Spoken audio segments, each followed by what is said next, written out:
Welcome to America Rising Media, where it is our mission to spread truth, expose evil, and effect as much positive change and unity as possible. We encourage open dialogue, so join us in the chat and share your thoughts. Please note that the views and opinions expressed by guests and audience members are their own and do not necessarily reflect those of America Rising Media. We encourage you to critically evaluate all perspectives presented during our broadcasts. We appreciate your understanding and support, and thank you for being part of our community.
Raised eyebrow hit right across his face. One says yes, one says no in a flash. He turns the heat up like he wants it to clash. A finger in the air and the debate goes wild. Every argument sharp, every answer style. He laughs, he sways, then he hands up the mic. The whole room buzzes like a match in the night. Hands up, here we go again. Talk real loud, let the chaos begin. Side to side and the truth gets loud. Spin City calls it out. Right there in the crowd, the panelists on America, hey, Rising Media. The panelists on America, woo, Rising Media. Spin City, spin it hard, yelling at everyone. Spin City, spin it hard, nobody leaves untouched.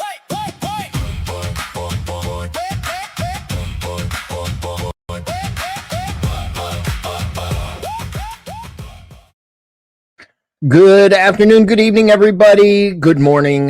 If you are across the pond, wherever you might be, I am the panelist with, of course, my esteemed co-host, Mr. Brick Petitions. Mr. Brick Petitions, good to see you. We have a good show lined up today. We have a very special guest. Mr. Admiral Gibbs is in the back waiting for us, with a group of esteemed guests.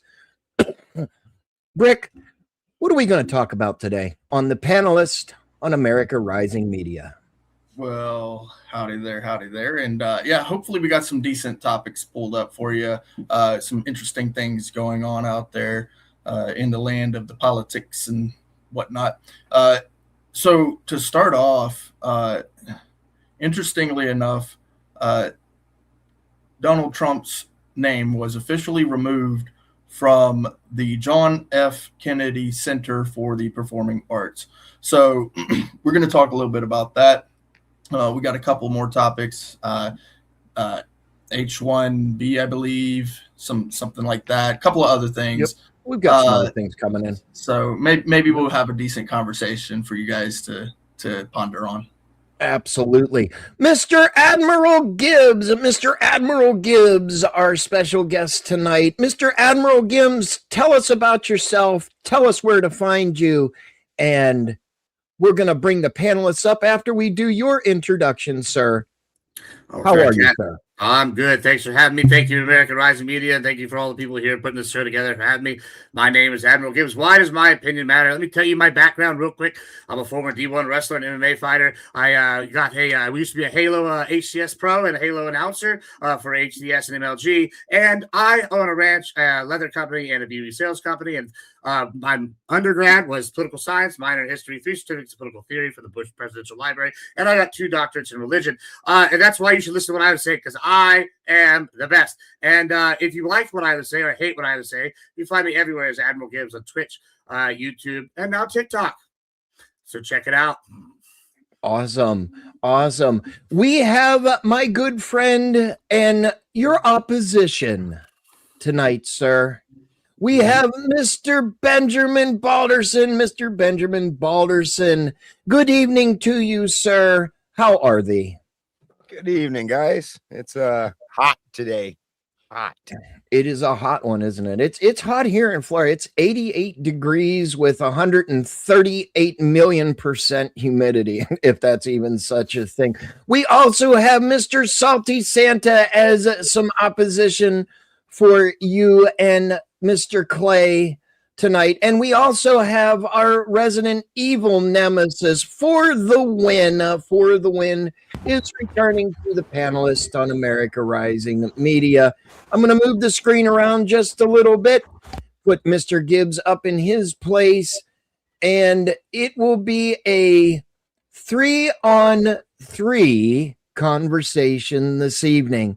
Although I need to step away, so Mr. Brick Petitions is going to start the topic, or the topics, if you will, and I will be right back. So Mr. Brick Petitions, his network debut, take it away, sir. Thank you, Span, and thank you, Gibbs, for coming on up and having this conversation with us. So let's go ahead and get it started off with this first topic of discussion, and maybe a little bit later we might even have some video to play just kind of for context. So apparently, it was up there. Donald Trump's name was actually on the JFK Center for the Performing Arts in DC. And just want to kind of try to get your take on that. Not just like whether it should have been up there or not, but kind of the decisions that were made. I know that this was actually a judicial decision. There's definitely a congressional authority that goes into things like this.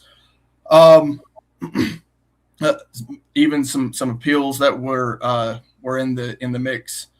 So kind of like, I know this is kind of a new thing for discussion, but just kind of want to get your initial take on it and see what you where your brain's rolling around on this. For the Trump Center, the Trump JFK Center? Yes, sir. Yeah, I mean, I think it's a misnomer. I think it's strategy, right? So, like, despite what people think, there's only so many resources to go around, even for the Dems, even for the Republicans. Like, their billionaire donors only have so much money. There's only so many people that they can have to talk. I think Trump does something uniquely intelligent, is he spreads their focus. Like, do you think he really gives a shit if his name is on the Trump on the Kennedy Center? Maybe, maybe not. He's pretty vain. He might like it, but he's gonna already have other stuff named after him. He names himself after everything. It's all branding, and like even when he makes a mistake, like you called it the Strait of Trump instead of Strait of Hormuz, and he's like, oh, whatever. These lefties all run wild. I think all this is on purpose. When some of these mistakes, some of the things like this, I think what he's doing is he's diverting them. And so some of the people that might have sued him for something else are now going to spend their money and waste their time suing him over this thing to stop it. I think that we're going to see this in the news cycle. Every minute they're talking about this Trump policy on the name on the center is a minute they're not talking about one of his other policies. It's very good strategy because, like, once again, you can only look so many places, and your brain can only hold so many controversies in your head at a time. And so he's always putting something new at the forefront. I don't remember what was controversial 3 weeks ago. Trump is so good about that because there's something new controversy every other week. It's brilliant. I think that's what he's doing here. I don't think it's really like anything of like significance, but I do think it's part of his grander scheme. Okay. Interesting perspective. So kind of like a sleight of hand, but like from like an open sleight of hand kind of perspective for the people who are aware. If it works, it's a dub. If it doesn't work, it's like still a dub because it's like they're like getting sucked in on something that's like not a super important thing and wasting energy and money and time. Okay. So I'm not quite do the clockwise thing. I like to be very American, so I do like left to right, top to bottom kind of stuff.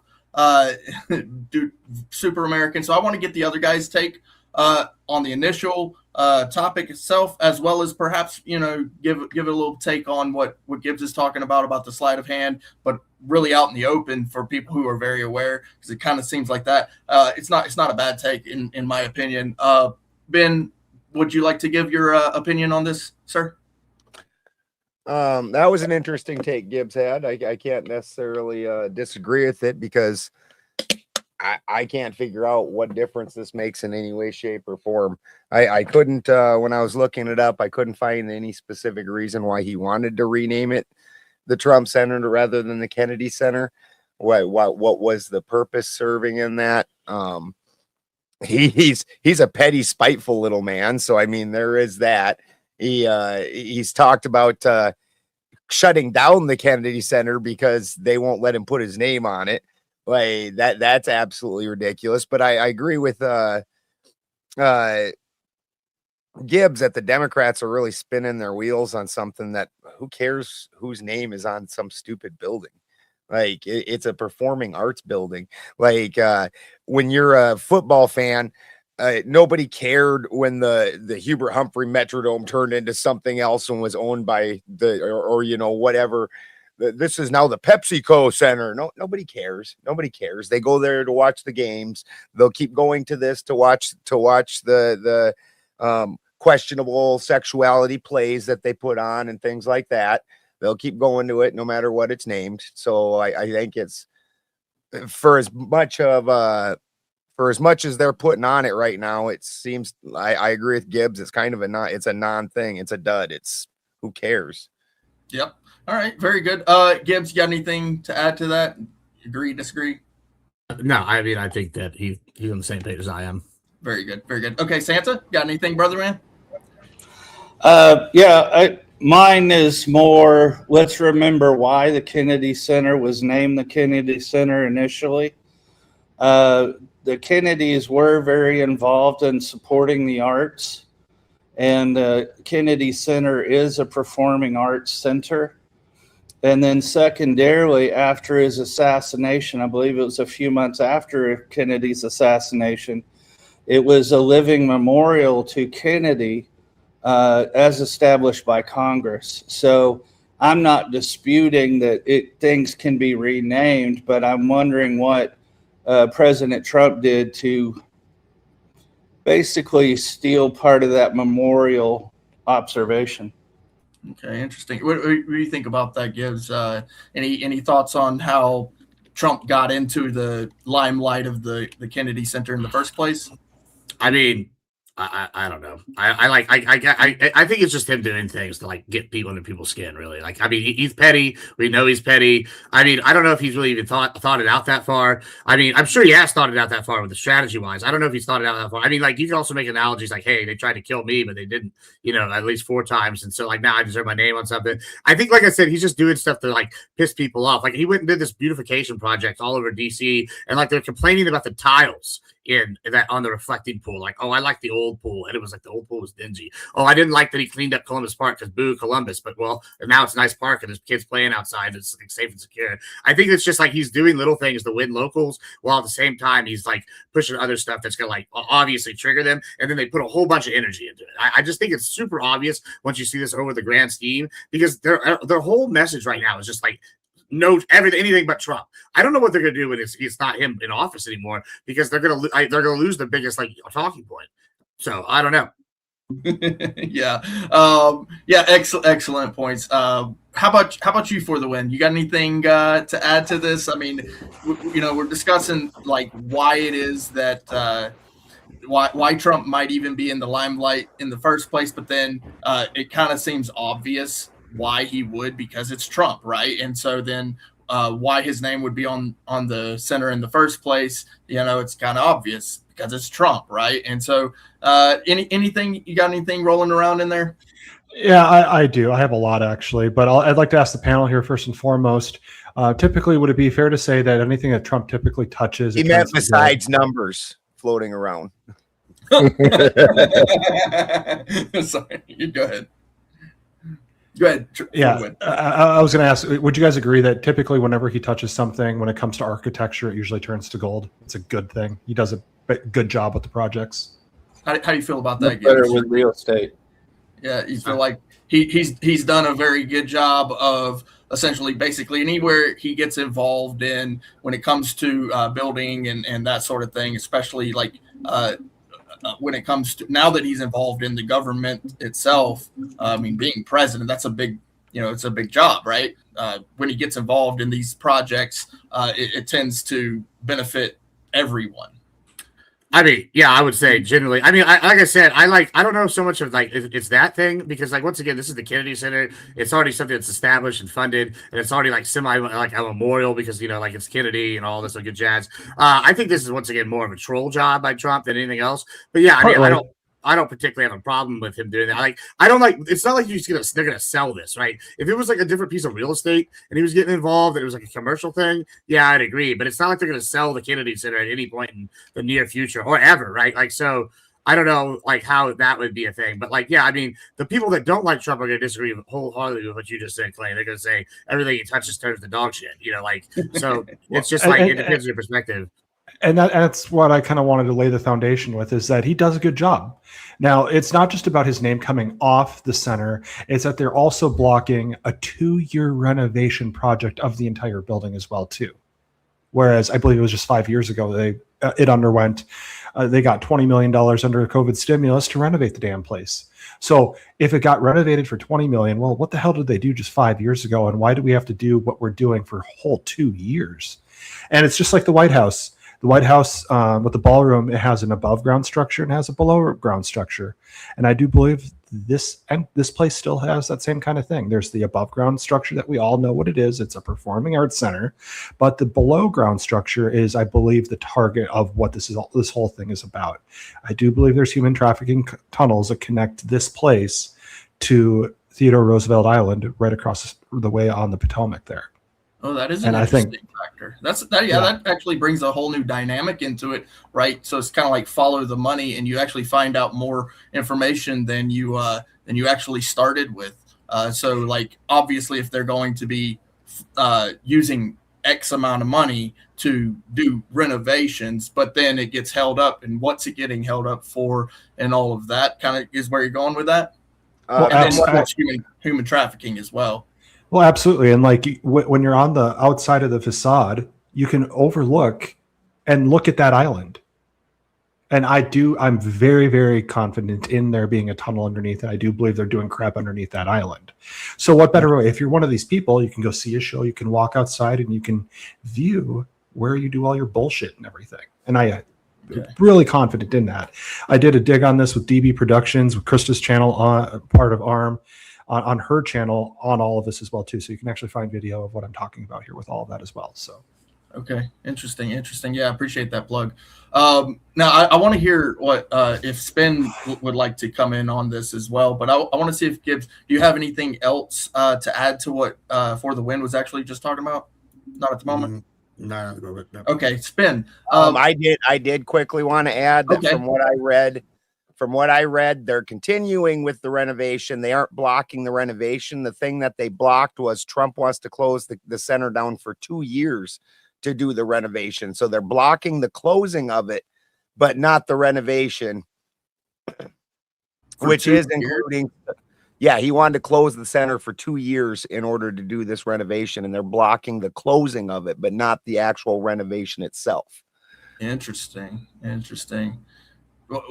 Why do you think that is? Like, if you're kind of looking at it from a kind of an outside perspective, and this is a well-traveled center, probably lots of field trips going there, kids coming in and out of there, and now if they don't have access to that, it is kind of bringing into question, like, if you need that much time, typically like projects, like for building it might take an extensive amount of time, but this is just a renovation.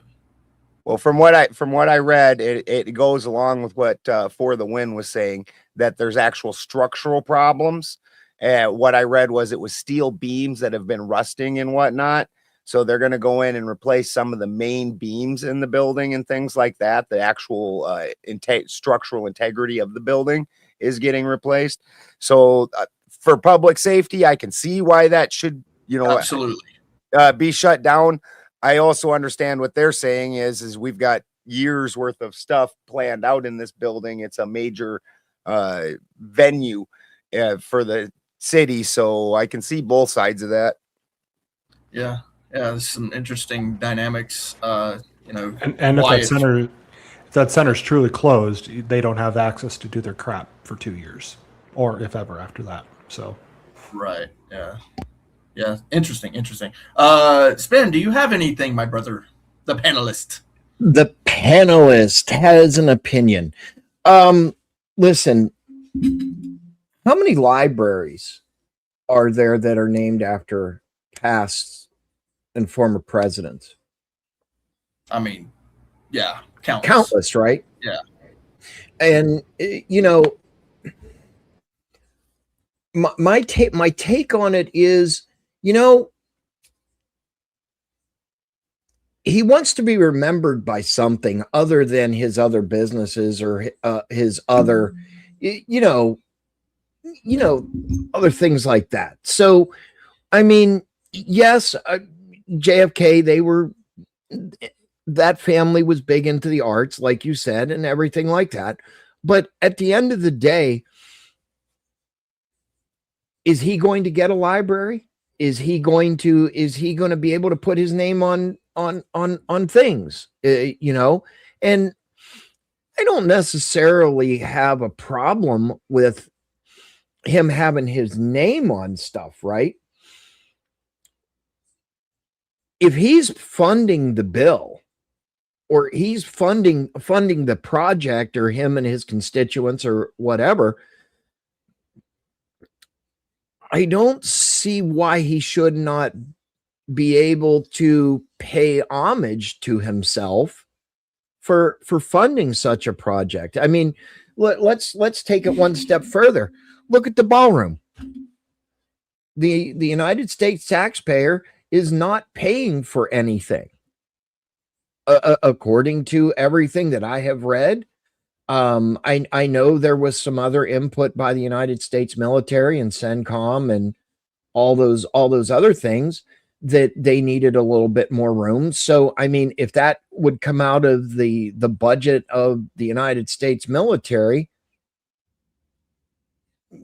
tit for tat, or in my opinion, that's a wash. But the actual construction of the ballroom, to my knowledge, unless I have missed something, the American taxpayer is not paying for it. And I will go right back to the topic at hand. The Kennedy Center, not an American taxpayer dollars paying for it, as far as I'm aware, unless somebody else has another idea. 257 million passed by Congress. It funded by the U.S. taxpayers. Okay, well, now is that was always a historic landmark, correct? Correct. Since its beginning. So okay, let's take this a step. Let's take this another step then. If it's a historic landmark that is federally controlled, wouldn't you honestly think that the federal government should pay to repair it, to fix it, maintain it, stuff like that? What do you think? I think we're going afield there, because this is a memorial, and this is a memorial to a president who was assassinated in office. I don't dispute that. So what a parallel might be is Trump Arlington Cemetery. When you go to a library, you go to a school, you go to these other things, many people are honored, and he will have a library. Those are usually put together by people who have supported him in his presidency. I believe there are federal monies for that as well.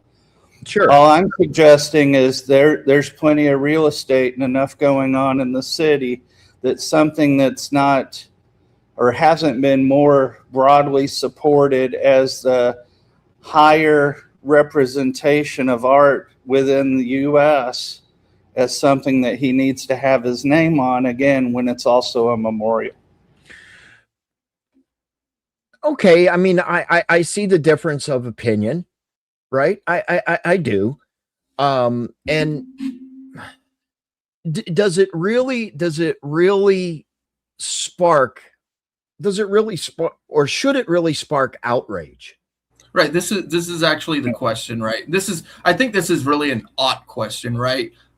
Actually, this is something I'd like to do. Do you have that video that I sent to you? Can we actually watch that? Because this, I think, actually goes into the idea of the ought, whether it ought be or not. Well, Gibbs, do you have something? Yeah, I just want to say, yeah, I mean, the answer is Ben, that they ought to be mad, and the reason for that is because Trump wants them to be mad, because if they're mad, they're talking about him, and they're talking about this instead of talking about something else suspicious or something else they don't like. Like, this is like something that's like named. Everybody for whatever reason, and I think it's bullshit because we really dive into the Kennedys. They're not such great people, but like everybody's got this idea that John F. Kennedy was the savior. John F. Kennedy was taking us away from the Jews, he's getting us away from Cuba and all these other things. Like, so like they have this idea, and so the minute you're like, oh, I'm replacing, glorious leader who's only looked happily upon because he died in office, right? And like during a hostile time, people were like, oh, this guy's so good, this guy's so great, and they have this rose-colored glasses thing. And so I think he did it on purpose to trigger them. So yeah, I think it's absolutely ought to trigger them, because I think that's his goal. Well, you know what? Let me play this little video, and in my mind, this is where the triggering starts.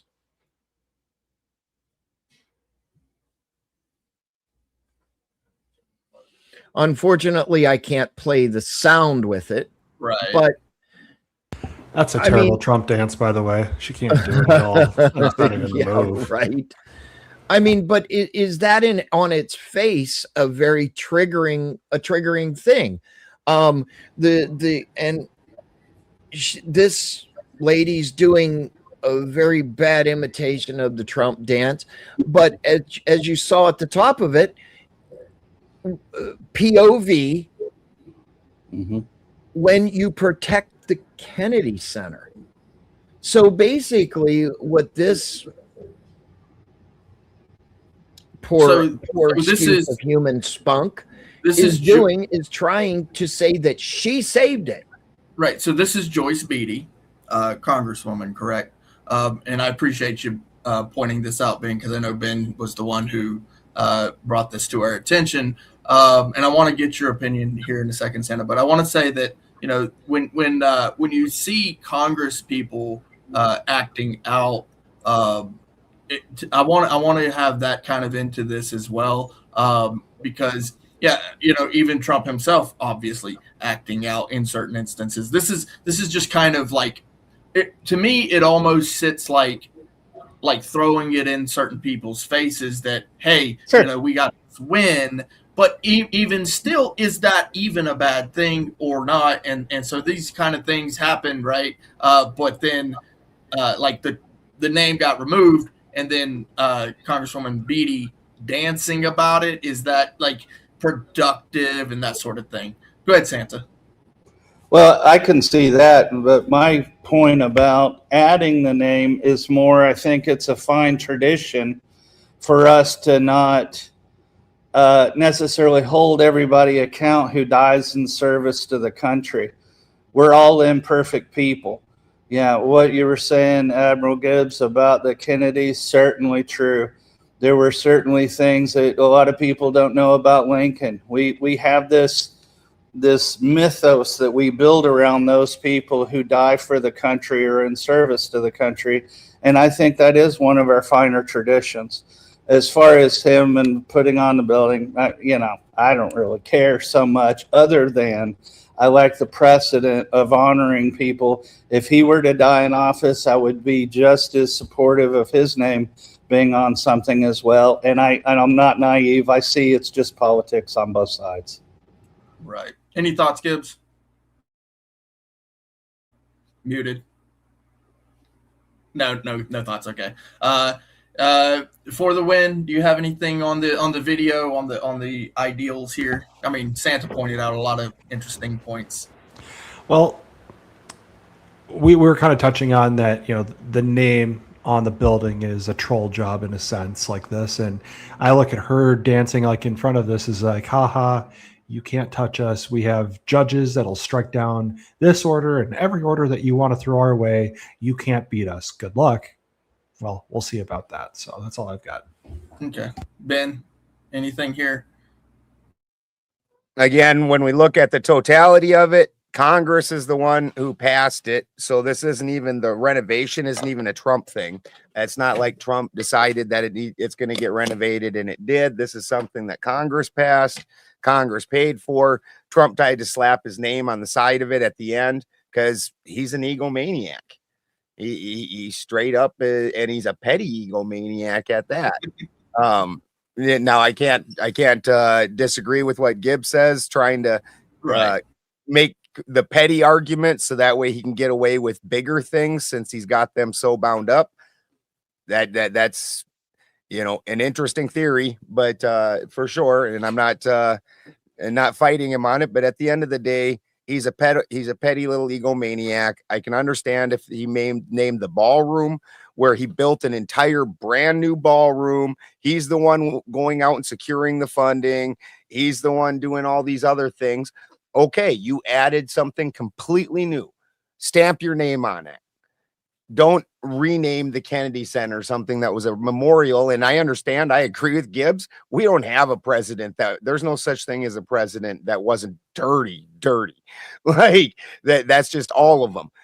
But guess what? At the end of that, Kennedy is probably the most beloved president in history. Yeah. Yeah, you're probably right on that one for sure. I know a lot of people actually liked the Roosevelts too. In fact, actually, I want to point something out too. Boomers. Yeah, a lot of the boomers do. Yeah. And look, there was a lot of good things that came from the Roosevelts, and a lot of things that a lot of people look at it and go, "Holy crap, did they really do that?" And then they're like cringing now. But then when I look at Teddy, right, and the what is it, Mount Rushmore, right? I mean that right there. He was the environmentalist guy, right? And he put in a lot of programs for that, and it was actually carried through.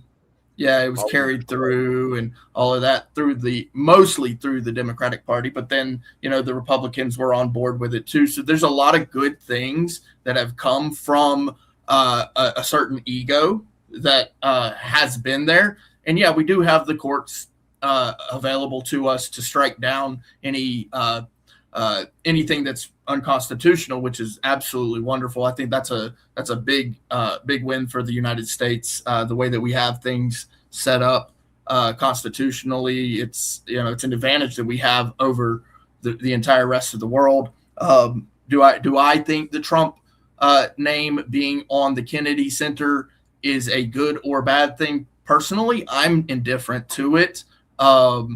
Except for what Santa was bringing out, which is the honoring effect. When you put somebody's name on a memorial, you would assume that memorial is about them, and that is who we are honoring.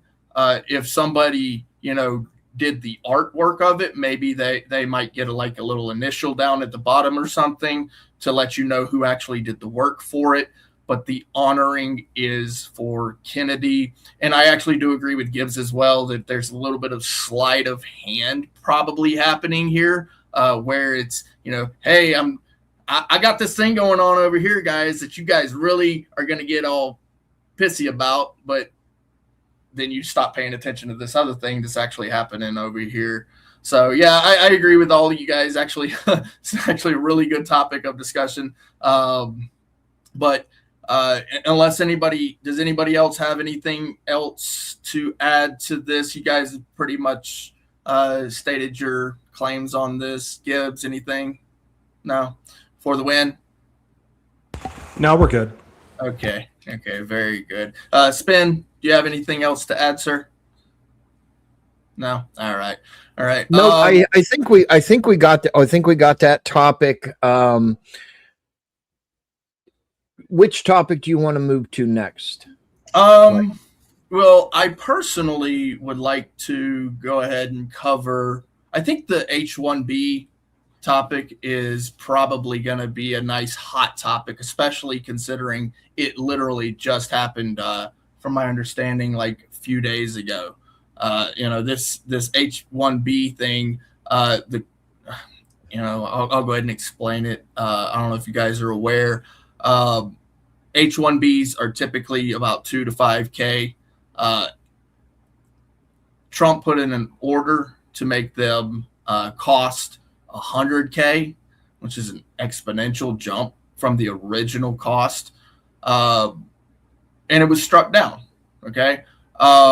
Which I really want to hear Gibbs's take on it because, oh, look, his camera's playing with him. But I want to hear Gibbs's take on this because I know that, in past conversations with Gibbs, he and I have had, he's pointed out that, the constitutionality is determined by the judicial branch, which I 100% agree. But does that serve the ethical portion of a decision to put in an order? So, like I said, the H-1B originally was about 2 to 5K for the cost of that. Now, Trump put in an order that exponentially jumped it to $100,000. What's your take on that, Gibbs? I hope that you had enough. I know that this is kind of a brand new thing that just happened. But yeah, I'd like to have your take on it, sir. Which thing? So the H-1Bs, the visas. Oh, the H-1Bs. Oh, okay. And it was shut down. Yeah, I mean, I don't know. We'll see how it plays out. Like, I don't know all the details of that yet. Like, I'd have to look at it. But like, who struck it down? Was it the Supreme Court or was it appellate court? I actually don't know on that one. That's a good question. I don't think it was the Supreme Court. I think it was just another rogue judge that just did it. So. Okay. I wonder if it was a Trump judge. I know he appointed a lot of judges in his first term. So, let me. Any initial thoughts on that? Yeah, I mean, I just wanted to have to see how it plays out. If it's not the Supreme Court, then he's probably going to try to push it to the Supreme Court. I mean, I don't mind the H-1B visas thing being high because H-1B visas are supposed to be good talent, like a quality talent. Like, listen, I'm actually pro-immigration. I want reform. I want the most secure borders in the world. I want North Korea, DMZ, north and south of our shit, and then I want people that want to come here and work. I'm tired of these liberal lefties, right? That they sit here and they want handouts. I'd much rather have my buddy Juan, who came here illegally, got made enough money, comes back the legal way, works 3 jobs. Now he owns a Porsche and has popped out 3 kids with American woman and is working on his citizenship after being a legal alien.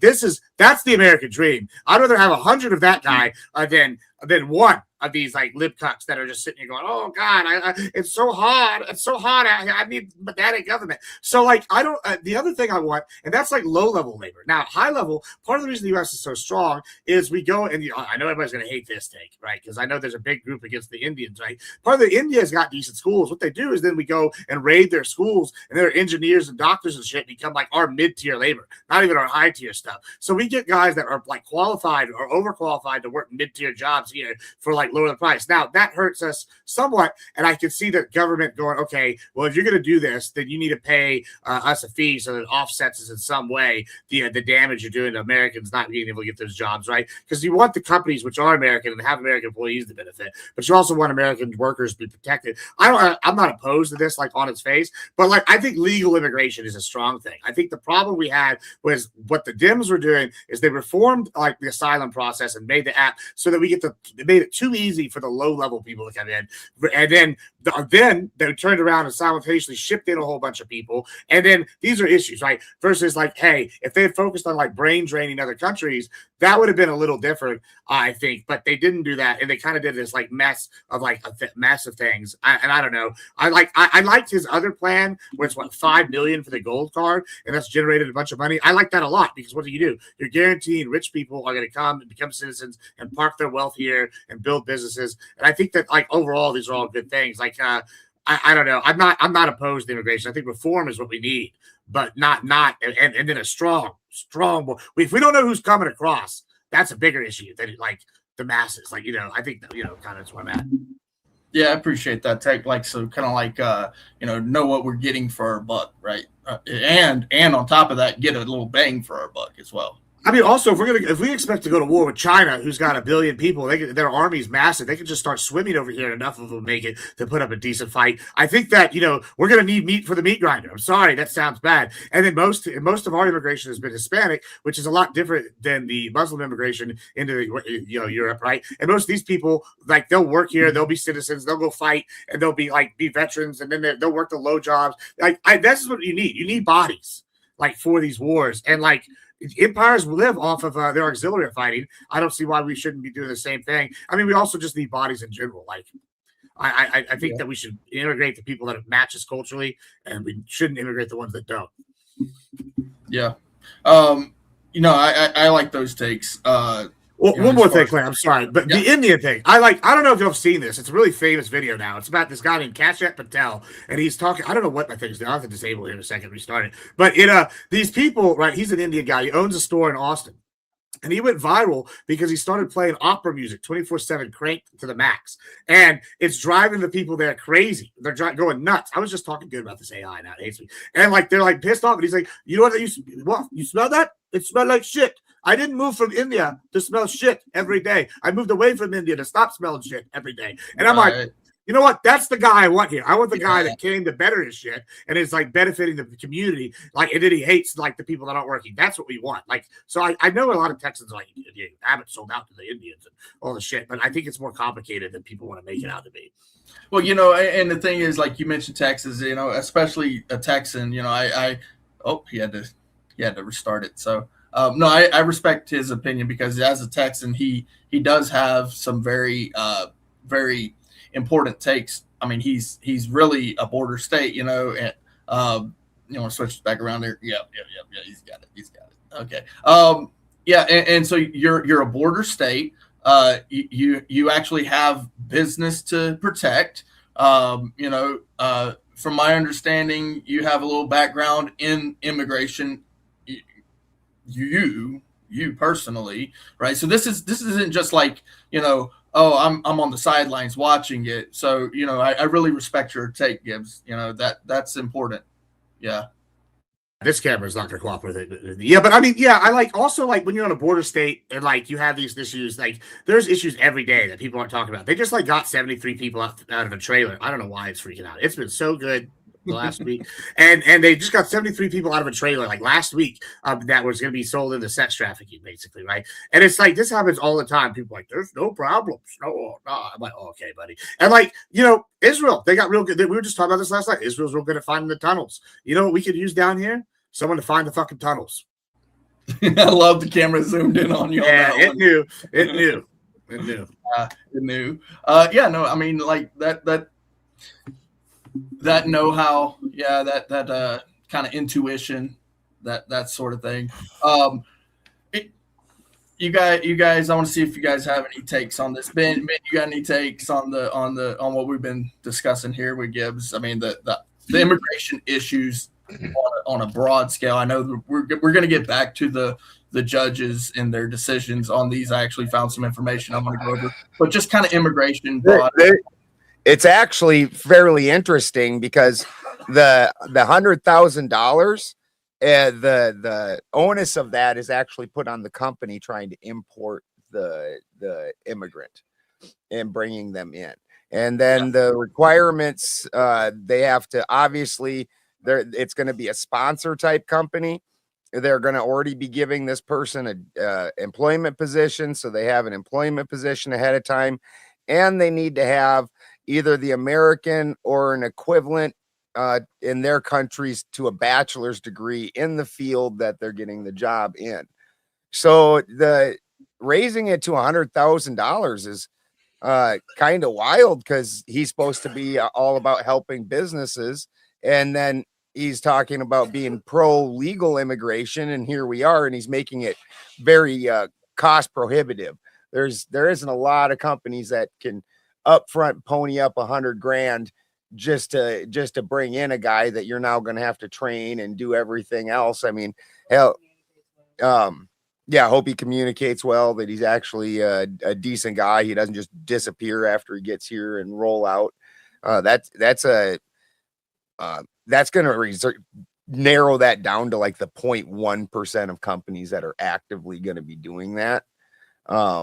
So that's the point, though, right? Isn't that the point, to like incentivize for them to like get Americans? Say you have $100K, and I'm going to pay, I don't know, a guy from India $50K to be my person for the next 2 years or 5 years, right? Let's say it's a 5-year contract, right? So it's going to cost me $100K, and then I have a salary for the next time. So it's $150K the first year, and then I have four years after that of 50K, right? So we're at like $250K plus 100 years. That's $350K for one person. Or what I could do is I could hire an American guy for $60K and then train him up, and then not have to pay the 100. So the point is to incentivize these businesses that have that money to invest in Americans to do it, right? Like that's the idea, like, I think, right? But I would be very pro that. I don't know that's if you didn't just pull that out your ass like a magic little rabbit. But if that mentality was actually put in there, but I would actually be, it's a magic rabbit out your rear or not. It's a good point. I'm definitely pro putting American labor back into the middle class. I'm definitely all about that. That's the logic behind it. I don't know if it's actually going to work that way, though, right? But yeah, I like that's what in theory that's how it's supposed to work, or how it's been explained to me. I mean, it's really cute, Ben, to call it a magic rabbit out of your hat with that and all and everything, because the problem with it is that this H-1B program has been completely abused. It's designed for highly skilled labor, positions that we just simply don't have people to fill here for. And that's when you need to be able to use these things. The problem is that companies like Amazon are fucking using this and everything. It's ridiculous. They completely abuse the situation, and they're just not hiring Americans. So this is going back to hiring America first. That's just what this is. And like Gibbs said too, the gold card for $5 million, it's a great idea. You're getting good people that are wealthy that want to come here and actually build a business and actually contribute to America, not just be another peon and basically, added to the mix and everything. You got to have good quality people in the workforce at the end of the day, and it starts with Americans first. And if you can't find it there, well, pay $100K and bring that skilled labor over here at this point. But they aren't doing skilled jobs. That's one of the problems that we actually have in this country, because we have no manufacturing, where the typical middle class is. We have all kinds of college graduates working at McDonald's that have a slew of degrees. It's hard to go find a crap middle level job, because somebody that's horribly overqualified has that job, because there's no jobs for them. They're bringing them in, and we all know they're doing truck driver jobs and stuff, and all those kind of jobs. They aren't doing these highly skilled jobs. That's a nonsense story on the face of it. Well, how about this? And I want to get to Santa as well. To consider that if a company or a company owner is willing to pay $100,000, you can better believe that he would be more apt to bring a high skilled worker rather than paying that $2,000 to $5,000, who essentially he could basically bring in anybody he wants. Well, I personally have worked, let's see, with undocumented workers when I was a young man doing landscaping in Arizona. I lived in Arizona and California back and forth. In Arizona, I also worked with an international company and worked with a lot of H-1B visa folks. And in California, I did the same in programming. And there are different waves of this that go on. And from my perspective, I think if the 100,000 is to encourage local hiring over, I would say in the end, cheaper labor via the H-1B, I'm all for it. Now, the H-1Bs that I worked alongside, great workers, nothing to say anything about it, but we need to reinvigorate our industry and reinvigorate our STEM so that we can stay up or stay ahead of the world, because they're competing even if we're not. Yeah, no, absolutely. I 100% agree. Yeah, I mean, when you consider like who's going to come over here, you know, this idea that it can just be anybody, you know, we kind of need to stop thinking that way. Sure, it's kind of classist. I would agree with that 100%. But someone seeking a better life, in my opinion, is going to already have their ideals set. And it seems as though that the people who are not necessarily seeking asylum, but living in poverty in other nations already have a certain set of ideals where they're not exactly exemplifying what we're looking for when we're looking for, you know, okay, who's going to come in, right? But by that same token, I've seen a lot of the people that I worked with were actually the kind of workers that I most admired. They were not resting on any laurels. They had other situations that I wasn't a part of. But I agree that making it so easy to hire people from other countries weakens us as a country. Right. It's like the wallet itself doesn't decide the moral aspect of a person. However, money do make the world go round. And so got to take that into consideration. Have they considered it? And have they considered what actually is possible? Spin?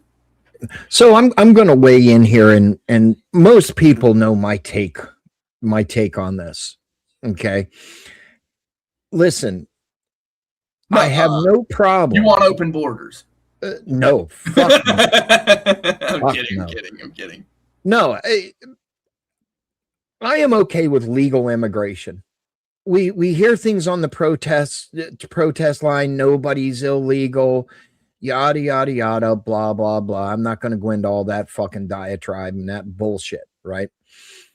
But one thing they leave out of their signs is the word legal or legally. Okay. And that is that in itself is just mind-boggling to me. Okay.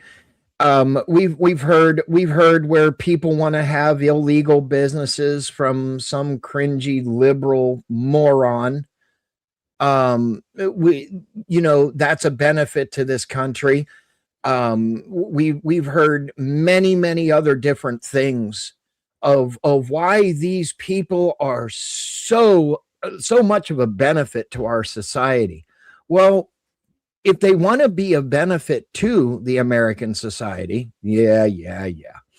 Don't worry, Baldy. I've seen like 8 comments about your about shine on. Hey, Balder Spin. Howard was just talking about it. Howard just called me Balder Spin.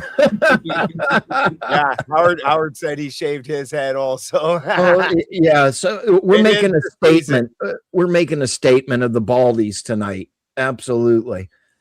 You know, come into the country. Listen, you are not going to be beneficial to this country if you are not here legally and you have not paid homage to the country for letting you the fuck in. I mean, that's how I feel. I have no problems with immigrants. I have no problems with people coming into this country as long as it is done legally. Now, when you get into the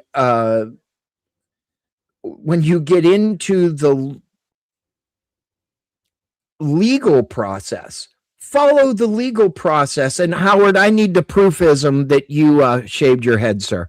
We need that proofism immediately. Fair. That's fair. Well played, wasn't it? I apologize, y'all. We have some resident Baldy haters over on YouTube, so we have to pay homage to them. Anyway, it just makes more sense to do things the way they're supposed to be done and how they are done constitutionally and by the law. And I know I'm going to get some resident hate and some haters saying that nobody's illegal on stolen land. I know Balderson's probably got something smart to say as normal, but at the end of the day, do things the right way. Then we don't have to take taxpayer funding to get you the fuck out. Bottom line. Now, you come here on a visa, that's fine too.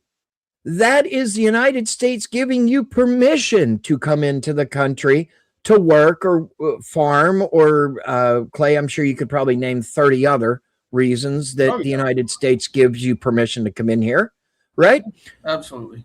So if you don't do things legally, there are consequences, whether it's a civil infraction, and the way they deal with it is they deport your ass. Leave. Well, even if you come in here for a vacation or something, say it's for fun, there's a process for that. You can't just hop on a plane and then come into America, right? Exactly. I mean, you have to get a passport. You have to prove that you have the funding, whether it's to go to Disney World, Disneyland, go backpacking in Northern California and meet Mr. Balderson and his 30 million animals. There is a process that you have to do. Follow the process. And if you figure out that the United States is better for you, go back, do the process. Or while you're here, go to, I believe it's the embassy, if I'm not mistaken. In most countries. Or and apply. And if you have nothing in your background and you don't have anything to worry about, 9 times out of 10, you would be granted to come into this country. And I don't want to hear about this bullshit about, it's asylum. Well, the asylum system is the most abused system that we have in the United States. And Santa, I'll give it to you in just 1 second. I'll land the plane here in just a second. The bottom line to it all is do things Helicopter, legal. You mean? No, yeah, exactly. You know, you're so lucky right now, Ben. You are so lucky right now. It just goes to the point of you do things legally, you don't have very many problems. If the answer is no, the answer is no. The same thing with the visas. I know I can tell you off the top of my head 12 or 13 cases where people have come in on a visa and said, oh, ha, ha, ha, ha. Guess what? I'm here now. Come find me. It happens all the time. Yes. Effigy, absolutely. Asylum. And I'm gonna take this one. Absolutely. Mr. Avatar animated Effigy. Asylum is legal, but it's the most abused because everybody that thinks that they want to claim asylum is not claiming asylum. They just want to come to the United States of America. Well, Bottom line. Just to give an analogy, there's a difference between asking to stay at somebody's house and then going out and trying to find a job so that you can pay a little bit of rent to the place that you asked to stay at, versus asking to stay at somebody's house and then laying down on the couch and sleeping there and eating the food and sleeping there and eating the food, etc., etc. There's a difference there. But anyway, Santa. You're the man, Guns. Well, as far as this, my take might be a little bit different. I think if people are caught on a visa and that they've overstayed, or they are committing crimes or whatever, they should be deported. It's just, there's got to be the respect for that. And on the other hand, if you made it over here through $100 million worth of security and whatever, and you're working your tail off, and you're supporting your family, you're law abiding, I do. While it is illegal, I would remind you, Spin, that my 9th generation grandfathers were committing treason when they were shooting at the English. So there's a little bit of rebelliousness perhaps in my family. And if somebody's got the spunk to do that and benefit here and put roots down here and live, frankly, a very productive life here, that's the kind of citizens we need. I am not for open borders at all. I think we have to look at who's coming on. The world threats are different. I would like to see everyone warm and well fed, but I don't know that right now that's where we can really perform well. Mr. Gibbs, when you come back, if you can come back for just a minute, I'd like to get your take on what I've said, and I am absolutely sure that you heard what I said. I heard everything. Here's the thing. So I was just putting something over there. Here's my thing. We can say all. God damn it! Why is it doing this? So we can say all these things, but. The truth of the matter is the left doesn't actually care about this. This is, I guess we're just going to be zoomed in for now. They don't actually give a shit, right? So what has happened is I remember, oh my God. I don't know why it's doing this. It's been fine all day. So anyway, we're sitting here, we're going, the left, okay. I remember some of my very first panels. I came on here and I proposed to him before Trump got elected. I said, hey, okay, what if y'all gave me something? We built the world's largest, strongest northern-southern border. I mean, DMZ, drone striking people, yada, yada. And we give it a year. So a year into the presidency, everybody that gets here before that time, they get amnesty and citizenship. And they can vote, and they can be a full American citizen. Like lethal drone striking? Yeah, I mean, yeah, maybe. Possibly up to against citizens? No. Hold on. Let me just finish. This is for immigrants coming across the border. So the border is going to be North Korea. So you have a year to get here until 2025, right? Because this was 2024. And if you get here before that time, amnesty, you, your kids, whoever is here, right? And you get full citizenship. And then I said, after that, though, I want the Canadian border, I want the southern border, and I want the oceans. I want that shit locked. And then we can do some kind of reform to make it easier for people that need to get here to go through the legal way. And not a single one of these lefties would take that. They're all like, well, no. But you know why they won't take it? Because they know that once we cut off the spigot, they're not going to get elected anymore because it's all a ploy. They don't actually care about the immigrants, just like they don't actually care about African Americans. Just like they don't care about the LGBTQ. They're only using these groups or some of them maybe do. There's activists in all of them. But like the great majority, the higher ups, they don't give a fuck. It's all a plan for them to sit here and I'm not going to say great replacement because I don't think that's the strategy. I think it's more they're going to try to get these people in here and then just ensure that their Tammany Hall bullshit where they have all their corruption, they can ensure they can do these illegal systems where they fund the money to USAID and it comes back over here or to social welfare programs. Then those programs fund the DNC. It's amazing how we gutted with Doge, USAID, and gutted these programs, and now they're broke. It's amazing how we started doing by ID checks and shut down the border, and all of a sudden they're struggling to fucking get votes, and there's been a 2 million person shift in the voter rolls, right, since the election. I don't find these to be coincidences at all. I think the proof is in the pudding, and so I think that we're wise to it. And so whenever they sit here and try to hit you with this moral high horse, I can say, no, I've already tried, and some of these people that have tried hitting me with the moral high horse are the same people I've already previously debated on this subject before the election. And now that Trump's in office, they've changed their tune to how, oh my God, It's so mean what he's doing. But I'm like, hold on, y'all. When I was earlier, I was saying, hey, I was going to give all these people plus that man. Spin would never have granted that. But I was like, just to get this job done, let's just give him a bone and a big bone. That would have probably been a 40 million person influx. Well, that would have hurt the economy maybe because it would have been whatever. But at least it would have been done, and we could have fucking dealt with it from then on, and we would have had the border shut down. And like I granted this to him. Now Trump's in charge. I don't feel the need to give them the bone anymore because they're sitting here being bad faith, and it's clear that it was a rigged system from the whole start. Now the way they reacted. Well, you know what? That is absolutely one of the wildest fucking takes I've ever heard. The fact is, especially the South American and Mexicans and whatnot that are coming in, I spend a lot of time around those people. Well, not so much anymore after they shut down all the fucking grows and they all ran out of here. But I spent a lot of time before that. And most of them, contrary to what everybody wants to pretend like, when they send money home, that's to support their family and bring them here because they want a better life. I don't disagree with that. That's literally what they're looking for, is a better life, and they're willing to work to do so and live in substandard American conditions in mass. Oh, I agree with that. Just to pull themselves out of poverty. Like that's shit that I would get rid of half the Americans before I'd go chasing after. That's what I said. I'm not saying that I'm all about open borders, but holy shit, man, did you say drone strike the fucking people that are just trying to come in and make a better life? Absolutely, because it actually prevents.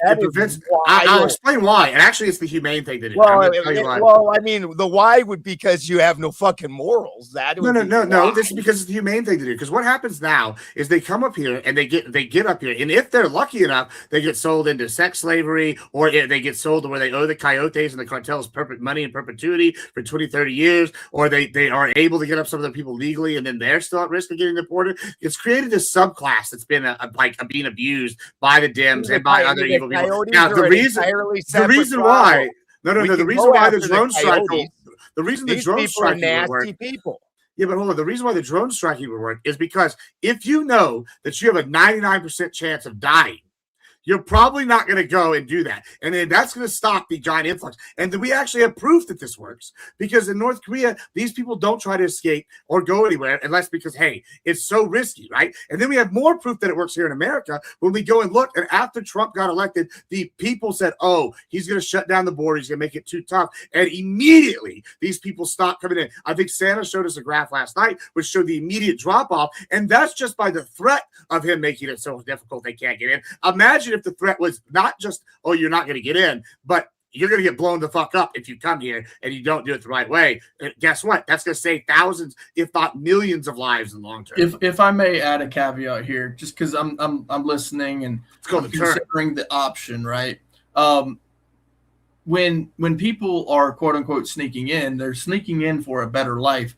With the North Korea example, that would actually be the opposite. They would be sneaking out to get a better life, or sneak in to have a worse life. It's kind of like if somebody snuck into prison. Nobody's going to sneak into prison, right? So it's not exactly the best example. I actually understand what you're saying, because you're actually adding the caveat as well of allow the influx for a certain period of time. It'd be like, you see a bunch of refugees running for a gate, and you're not going to close the gate immediately, but you see the zombie horde coming behind them. And so you're going to close it at a certain period of time. And the ones that are left behind, I'm sorry, but you just didn't make it in time. Is that kind of accurate? A better analogy? Yeah, I mean, it's partially that, right? That's why I offered the amnesty and the citizenship carrot, right? But then, like I said, we know deterrents work. And the reason why I was using the North Korea one, right, even though it's the opposite, is because it is a deterrent. Like, people will risk all sorts of shit if they think they have a chance. Like, if I have a 20% chance of saving my family, I would probably risk it to get out of North Korea. If I have a 4%, it's better just to fucking kiss the boot and, like, not, hide under the system, right? So same thing here. If you know that you're going to have a first of all, if I know my options are sex trafficking, okay, maybe I get better life once I'm in America. Oh, I have to be paying them in perpetuity. Okay, that could be a pretty good life if I just pay the cartel $50 a month or something for now. Or it's the third option is I get blown the fuck up because 90% of people are getting blown up. I'm probably not going to do that. I'm probably going to be like, maybe we should figure things out here. I mean, I don't disagree with the functionality of what you're saying. Absolutely, it's going to curtail the number of people trying to come in. it's also fucking insane. Yeah, I mean, sometimes. Yeah, sure, it'll work. Guess what? I can get everybody to agree with me if I just kill everybody that disagrees with me. Well, of course it'll work. Well, it's not that. That doesn't make it fucking right. Well, what's the difference? And if this was to be Gibbs, and if this was to be implemented, hypothetically, you probably only have to do it once. Yeah, message board. Yeah. You know? No, it would have to be consistent. It'd have to be consistent, and in order for it to hold its power. And number two, you have to remember though, the regular law coming here illegally. You don't know who they are. I'm old enough to remember when the wall came down in Germany and everybody cheered. Sure, but this is different though. Like these, we don't know who these people are. This is you wanting to go into a fucking insane. No, how do you hold on? It's not totalitarian at all. It's that we have a border and it's secure, and the law is you come here legally, right? If you come here illegally, you could be a terrorist. How do we know you're not a terrorist? You could be a cartel member. We don't know. I mean, you're still. All we know is you're breaking the law and you're willing to break the law. And if you don't respect the border, what means you respect any of our other laws? Let's have open borders. There's a big jump between open borders and drone striking people trying to come in. Don't pretend like there's not a little bit of space between those where we could fucking land, where it's functional. Okay. How about a minefield? Would you be okay with a minefield between our border? No. Yeah, why not? No. You're not actively doing it. You would be killing yourself. You know, the world hears when people pull those minefields up and the world is healed. Yeah, hold on, guys, just for a sec. Oh my God! Kind of talking about a DMT zone here, kind of thing. He's given examples of the worst situations in history that the world cheered when they ended, except for Korea hasn't ended, and going. This is like when Hillary Clinton was talking about fucking 1984 and using it like an example of something to achieve. I mean, it's absolutely insane. Poland is being cheered by the rest of the Europe because they're leading the way. I mean, like this Poland's literally like shooting people that are trying to come across their border.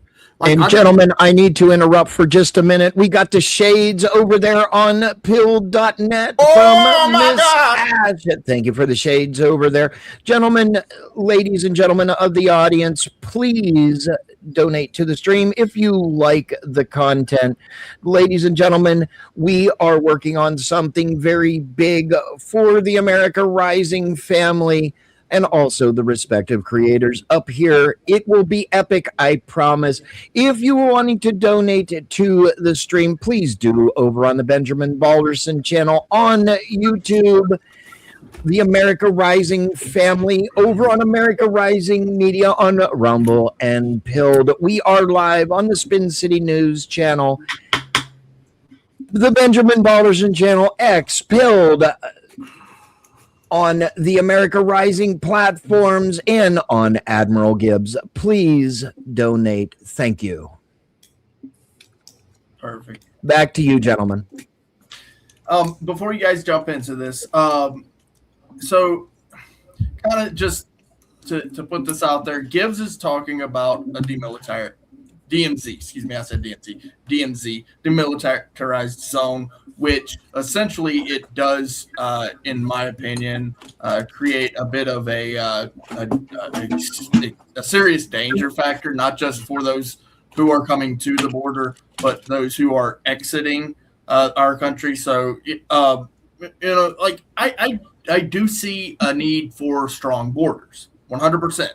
But when you're talking about strength, are those implementations actually weaknesses in the long run? So are they taking American lives? Because here's the thing, right? Now I understand that like you've got a 100-mile zone where essentially that's the border zone.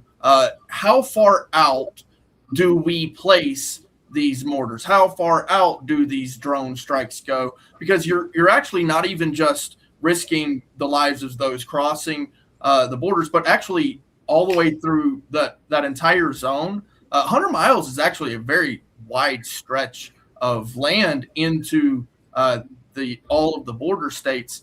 And then would the government be responsible, and the taxpayers at that point, not just monetarily, But if somebody gets hurt, right? So there's other factors that come into play here. It's not just those people who are crossing the border to come here, but also American citizens who live and work on the border. Well, first, if they were leaving the country and they got blasted, then they left into another country illegally themselves. You can't go into Mexico that way. That's also illegal immigration, right? So they also would be committing a crime. And like, if you kick in the door to my house and I have the right to shoot you, same thing. If you're in the process of committing any crime and you get killed, that's play stupid games, win stupid prizes. And also, it would not be 100 miles on either side. It would be like a mile, maybe. No.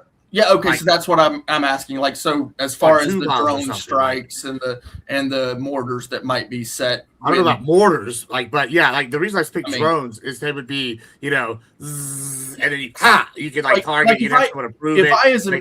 If I as an American walk up to the fence, like I'm within a mile or two of the fence, is a drone going to come out of the Well, you could have two things. You could have on the U.S. half, you can have like net drones. We got an American. Well, we're sorry, but on the other. But if you're on the other side, you're coming over. We see you on the fence. I always love it when almost the military people are so supportive of violent action that they themselves have never had to do.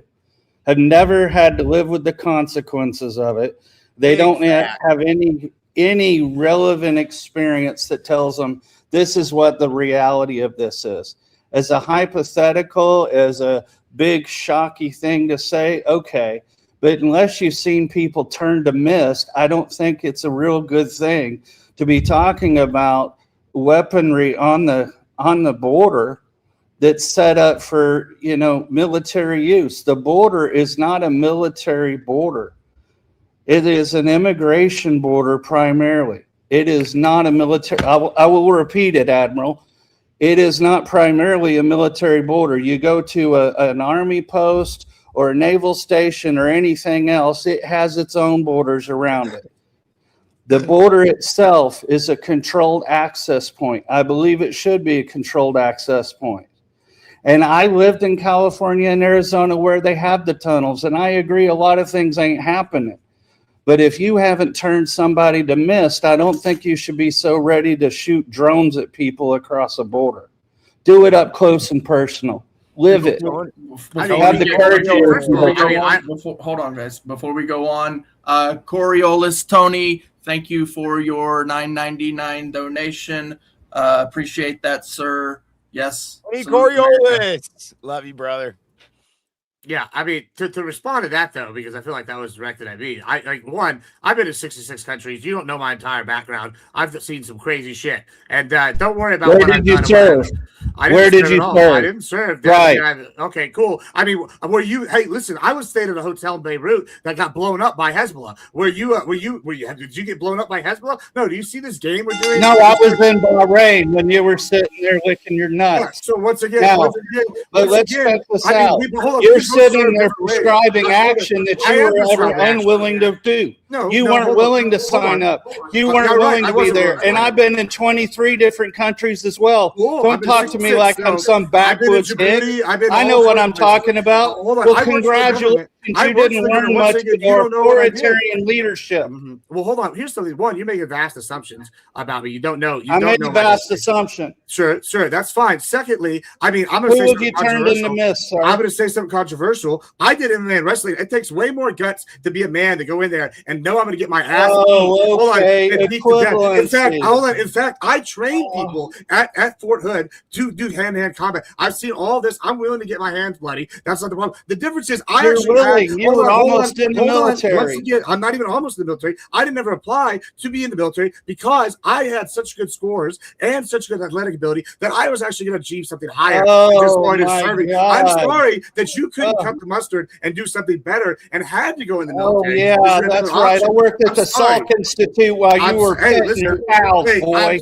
That's cool, bro. I'm glad that you think that, but you still don't know what I've done and what I've had to go through in my life. So I know you haven't had to do that. have to brag to be cool. You got to wrestle in a onesie with some other tough guys. Wow. Congratulations. I mean, MMA for 10 years plus. I got hurt when I was doing and I've trained military people at Fort Hood. Once again, I've been overseas. I've been to Djibouti. I've been to Haiti. Up close and personal. I'm always tired of the almost military guys because you were almost brave. Nobody said, hold on. Almost stood up to the test. I'm going to say something crazy. Here's something crazy. I've never once lost a fight to a military guy because they don't know how to win fights because they're only trained how to kill, which is good. That's great. But that doesn't qualify you any more than it qualifies me. I've been over there working with child soldiers, trying to get them out when they were in Africa. I saw people. Congratulations. Hold on. And you know what? You want to blow people on our border. I'm sorry that the only confidence they have and the only talking point is I saw people die, therefore I should be the only. No, that isn't the only talking point I have. I'm sorry. I'm saying they're more than bankrupt. It's not what he said. Emotional damage. PTSD doesn't qualify you to make a decision. Hold on, guys. Hold on. Let's slow it down, okay? Okay. So, like, here's the thing. May I make my point clearly? Well, hold on, Santa. There are people that want to advocate violence that they weren't willing to do.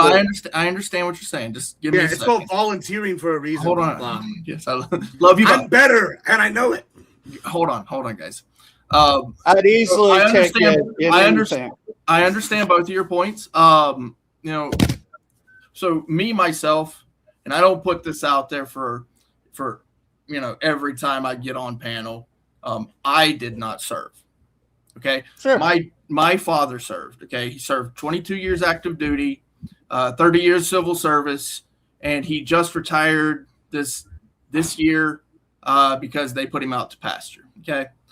He served so that I don't have to. Now I serve in other ways, in my opinion. I continue to reach out and try to promote a peaceful solution. But to Gibbs's point, sometimes there isn't a peaceful solution. Sometimes but you guys are missing my point. Hold on, Santa. I'm not saying service is the issue. Hold on. But you got to listen to me. I heard you. You didn't hear it. No, I am not done. How did I not hear you, bud? I am not done. He served, so you didn't have to. I'm not. Love you, Wiseman. Have a good day, brother. I'm not done. Let me continue. Okay. Because you guys got your round. Fisticuffs. Can I reply to you when you're done? You can. Okay. I want to make sure that I'm understood as well. Okay. So to what I'm saying, to Gibbs's points, sometimes armaments in certain strategic points is very important. This is one of the reasons why Greenland was considered by the Trump administration. Now, I don't agree with his assessment, but it was definitely considered. Okay. This is why when military actions are assessed across the world, certain strategic positions are always assessed. You want to consider, flankability, sure. There's various factors, intelligence, technology, all these things come into factor. And the people on the other side aren't always in fact, I'll tell you straight up, they're never going to agree with us. Never. Because they don't have our U.S. Constitution. Until they become a U.S. citizen, they are not a citizen. So, to Gibbs's point. Did you hear me saying any of that? No. Hold on. I'm asking you a question. To Gibbs's point on this whole broader subject, I don't disagree that there might be a need to beef up, but I also see your point as well that experience is, in my opinion, the best teacher. So especially when you're considering individuals who've never seen a bloody war, individuals who've never considered what it's like to live in an extremely dangerous neighborhood even. Like, these people are so inexperienced that when they even consider the factor of setting up an extremely beefed up border, these things are not like in their mind, meaning they want they want their cake and to eat it too. But because of that, the consideration for who those people are and their nature, right? Because we are a nation of laws, but we're also supposed to be promoting peace, in my opinion. That's why we have a civil code. We have civility in this nation. We can sit up here and talk about these topics because of our Constitution and our constitutional rights. And at the last resort, we have an option. So that's what I want to say. I want to hear your thoughts on it, Santa. Yeah, I didn't offer that we should go down to the border and hand out flowers. You know, I'm just saying that weapons that are anti-personnel by design, that's a bit much. We can secure the borders. There will be some holes. The reason the cartels make a lot of money doing it is it's gotten tougher when it wasn't wide open. I'm not for open things, but when we want to talk about what we're holding our youth to perform on our behalf, I'm not saying, oh, you're cool if you were in the military and you suck if you weren't. I told my oldest not to join the military. But what comes along with that is there is a time for us to recognize that we are obligating other people who went in like I did for college money. You know, that's cool. I gave my service and I did it. And I had scores up with you, Gibbs. I mean, I appreciate you're smart. Cool. But I also have the smarts and I have the experiences, some perhaps like yours, where I've seen the consequences of what other people deciding somebody else should do the fighting do. I don't want, you know, the southern border to become like a Gaza or to become like a Lebanon or become like any of these places that we have around us. And the higher we raise the bar, the higher the other side can raise the bar. If we want to remain the good example, come here, you know, to our shores and those things, we have controlled immigration just like we did in Ellis Island. It's not, the open thing has never worked. The military only is not the solution. And I do call out the false bravado, though. I want to respond to this. One, there's a couple things here. First, there's a reason why we have Trump, the president, which is usually generally a civilian that leads and not the military, right? The whole point of the military is to serve, not to lead, right? The military is to serve to protect the American people from foreign adversaries, of which that unfortunately might be a migrant invasion. And that's why they can go down there. That's why they can do these things. There could be national disasters. There could be all sorts of reasons why we might need the military. First of all, there's a reason why we have this. Just having PTSD from your time over there, or seeing somebody blown up, doesn't make you an expert or an idea or determine what the call is. I mean, I respect that you ignore yourself, sir. Hold on. Let me finish. I'll let you go there. That, like, all these things are true. That's good, and I appreciate people serving. Here's the deal, though. Sometimes hard decisions need to be made. Sometimes deterrents need to be made. And if you have a very mean deterrent, you only need to do it once or twice. Only one person might need to die to save thousands. That's a utilitarian way to look at this, right? Secondly, the other thing is I am emotional about this. You know why? I have friends every year that are killed by cartels.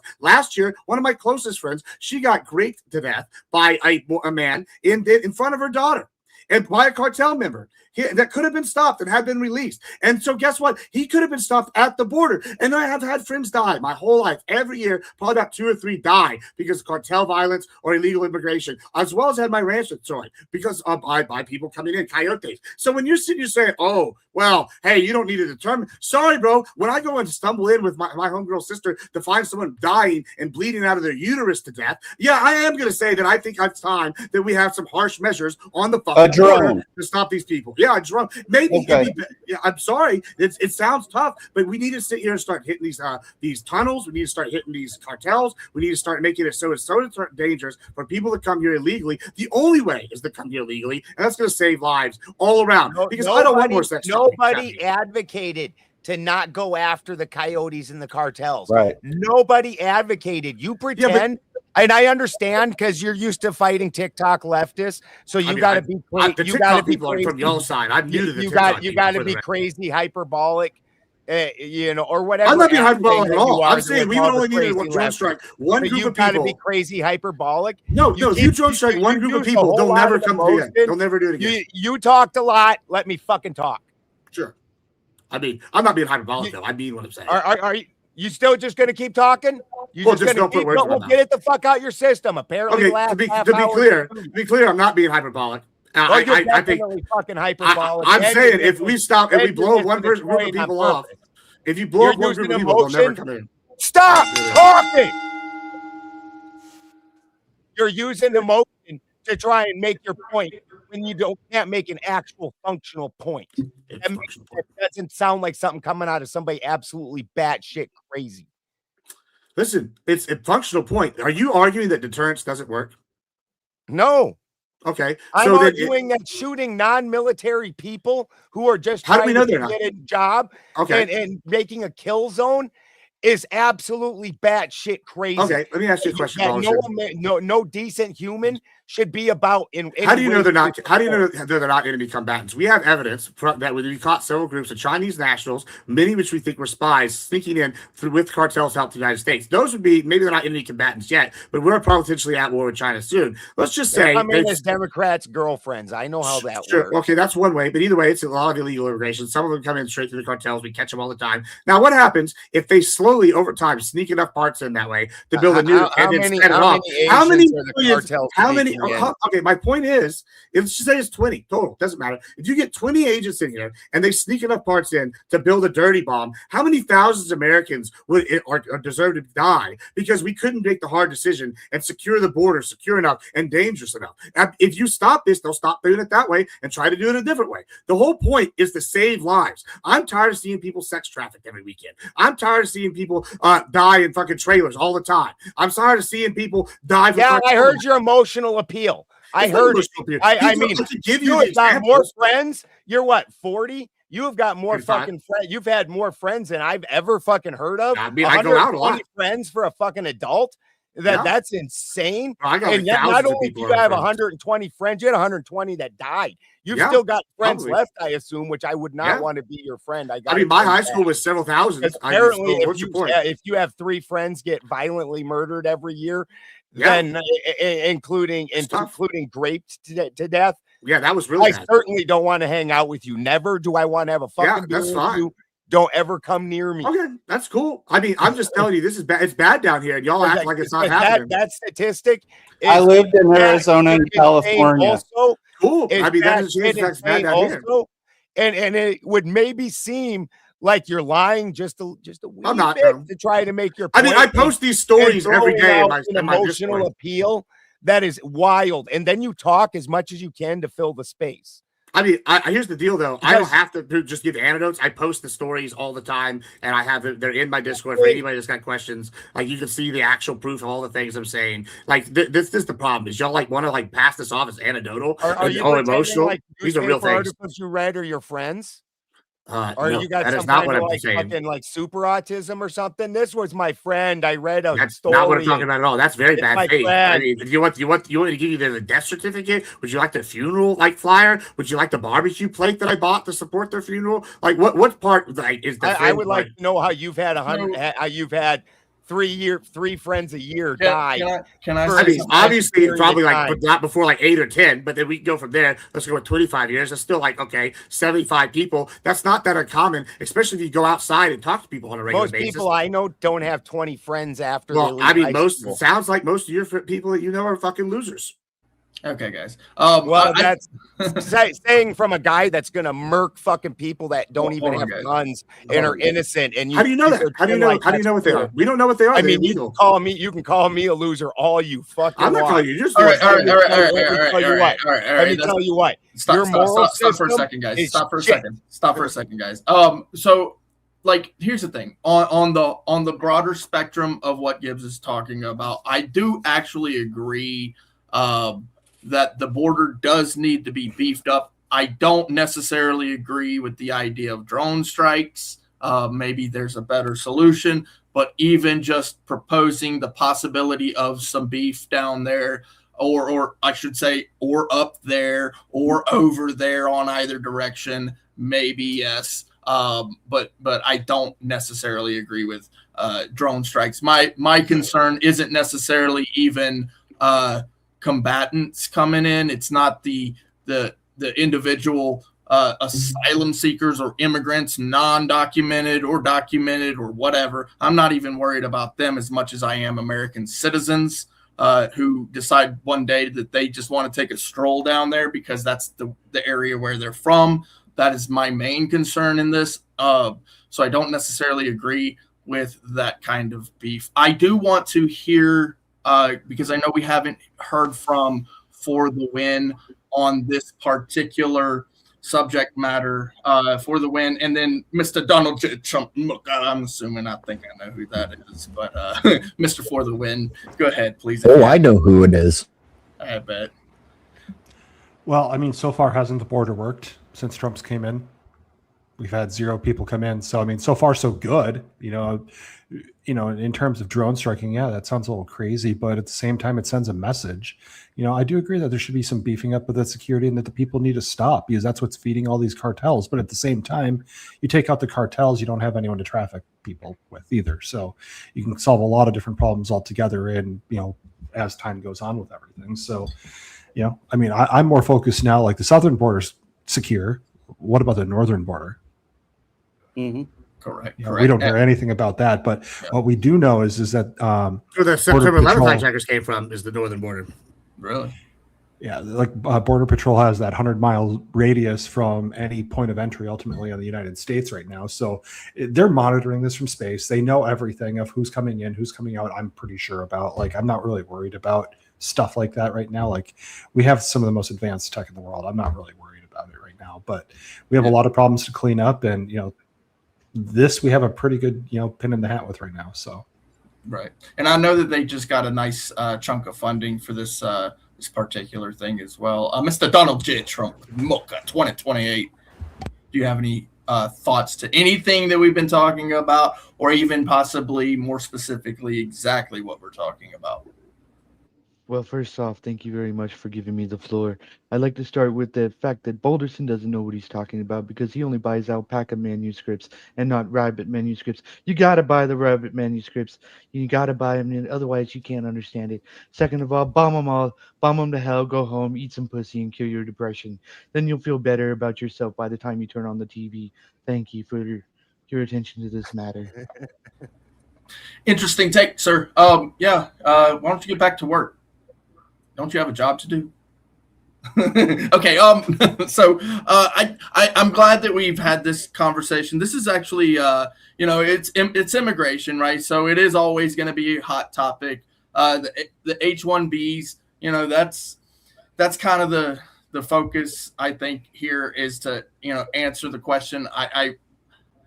I'm wondering more specifically on that, considering that's what's hot right now. You know, these other things, you know, to consider is one thing as well. I know, like I said, that they got a bunch of funding just recently for the border and ICE. So, but if we can kind of pull it back to specifically the judges. So I did find out that not all of the judges agree. This was actually a district judge's decision in Massachusetts in that district. Okay, so just to kind of bring it back to that, what I'm actually finding out is that a lot of the district judges are kind of split on this. They don't all agree, so it will probably go up to circuit. I can absolutely see it getting appealed. Obviously, the Trump administration is always appealing pretty much anything and everything if it doesn't go with them. So I see it possibly even getting up to the Supreme Court. The Supreme Court may very well make a decision on this, you know, as far as whether it's constitutional for him to choose to raise the price of the H-1Bs. You know, it is a massive, drastic jump. And, you know, like if the judges aren't agreeing, you know, and this is an immigration issue, how much does this show how really divided the country really is on this immigration issue? And do you think that we can ever actually come to an agreement? I know that there's some very hardcore righties, very hardcore lefties. I'd like to see some middle ground, much more middle ground in my lifetime. I've still got a few years left. I don't want to see our country torn apart on what should be. I know it's going to be a hot topic forever on who comes in, but it should be some pretty basic principles of who should and shouldn't be able to come in. I know this is Gibbs' show, but I see Santa wants to give a take. Please, Santa. He's scowly Santa. Go ahead, Santa. Somebody gave me the RBF Santa in the chat. You mean RBS or IBS? Oh, hey, you take your pick, I guess. Now, well, I think the H-1B as different than the Border Patrol. There's a reason the military doesn't control the border. But with these both being under civic, it really is a civic discussion. It really should be that people vote for their representatives, and if they're not getting what they want out of their representatives, then they need to apply the fire there. That's the way the Constitution is developed. I see benefits, frankly, in charging more for the employers. I hear the other side. There are a lot of people that wouldn't be able to get the talented people because they can't do the upfront money. So maybe there's some room in the middle for people to make it work for both. I also understand H-1B has been taken advantage of quite a bit. So I don't know, is that more bureaucracy? Is that more follow-ups? I don't know what it is, but we've got a lot of things that are rusty around here. So why don't we import, if we don't have them, some engineers and get back to building our bridges, getting back to building our roads and our infrastructure, because that benefits us all. And that's usually how in the past, other than major disasters, we've been able to come back together. Well, I want to bring something up, Santa, and I apologize for the interruption, but I want to direct this to you, of course. If we could get back to building the infrastructure, you know what I'm saying? Do we really need immigrants to do it? Do we really need? I mean, obviously, we have the tradesmen. I'm not confident that we do. And that's where I'm going. I mean, listen, Spin. Nobody. They always question who built the pyramids in Egypt. Nobody questions who built the pyramids in Mexico. That's all I'm saying. Well, that's a good point, Gibbs. It's a good point. But I mean, back to what I was saying, and thank you for that. Apparently, I needed that little humor. The Aztec pyramid that everybody made a big deal about with the giant calendar in 2012.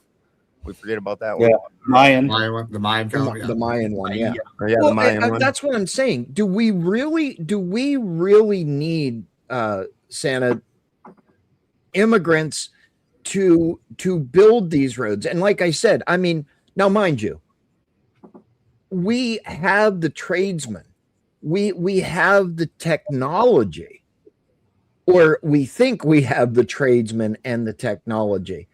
But why I'm concerned that we've lost a lot with NAFTA. We lost a lot of our steel manufacturing and development. I don't disagree with that at all. Our metals. I don't know what our resources are for the massive amounts of concrete we would need. I understand a good portion of that comes from the Gulf and from China when they were having their building. I don't still know. But I say it's a good place to start. Why don't we start with what we have and do Job Corps or do other things that have proven to work before, and then figure out what we need. And that's what I'm saying. I mean, without knowing. I mean, do we need what I'm saying? And that is exactly the line I'm going down. We do have tradesmen. We have people that have built roads for 30 plus years. Sure. And over 30 plus years, would you not think that they couldn't teach, a Job Corps or what do they call them? I forget them. Apprentice, an apprentice or something. Florida must be way better than anywhere else I've been around. Like, California's been building the same highways for 15, 20 years. I agree with that. Our roads here are literally, they rebuild them every year. then Florida's they'll just pretty good. they'll rebuild it completely, and then for like 2 or 3 years they'll just splatter some blacktop on it, and then they got to go back, and then they go back and rebuild. Yeah, Florida's been limestone dirt roads for like a long time, and they're putting in roads now. Yeah, but it's not like that. I mean, it's flat, and there's no like seismic activity, very little, if any. Right. Really it's not a big deal there. So, I mean, are they going to have a stoplight one day, Brick? Maybe. Yeah. Way down yonder by the caution light. Oh, by the way, I know this is a good topic. We are getting very close to the end. We got about 15 minutes left. I don't know if you want to. What we're going to do is, if you want somebody to teach roads, go to them motherfuckers that build the Autobahn. Yeah, Autobahn does not look like American roads. Everybody talks about how, you can drive so fast. That's because that road is perfect. Germans. Yeah. Well, I'm not saying that we need to have roads like the Autobahn, but I mean, they should not have potholes the size of a Volkswagen. Oh, I don't disagree with that at all. I don't disagree. Seismic activity and freezing is a big issue in northern areas. When you get down to the south, it's not quite as bad. So yeah, there's absolutely. When it comes to infrastructure, environment plays a big part in that. But so this is what we're going to do. We have about 14 minutes left of the stream. We are going to set up another stream. It will not be on the America Rising platform. However, it will be hosted by me and Mr. Benjamin Balderson up there in the right-hand corner. We are going to continue this. We are going to continue this conversation, and obviously, I am sure Salty Spherical Santa down there will join Mr. Donald Trump for the win. And Admiral Gibbs, obviously my nemesis and my partner in crime, Mr. Brick Petitions, will be there. And obviously I will be there. And I want to continue this conversation because it is an important one. I think the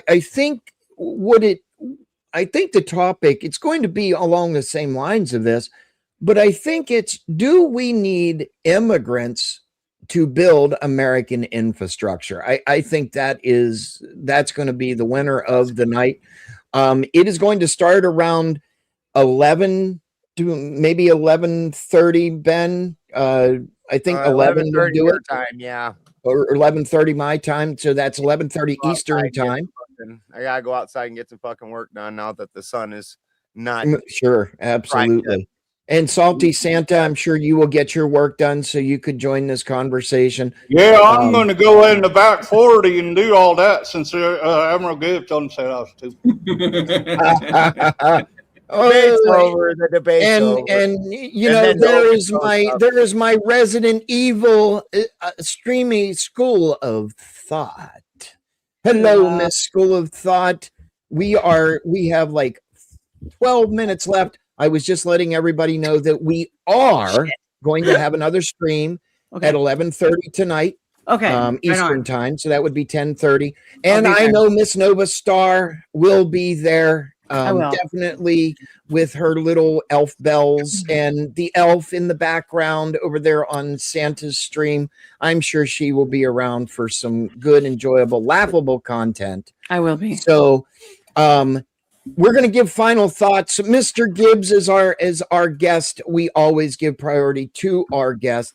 If you can give final thoughts on this little segment of America Rising Media and on your own channel, sir. And also, again, please let everybody know where to find you. Like, share, and subscribe. Obviously, Mr. Gibbs, to you, sir.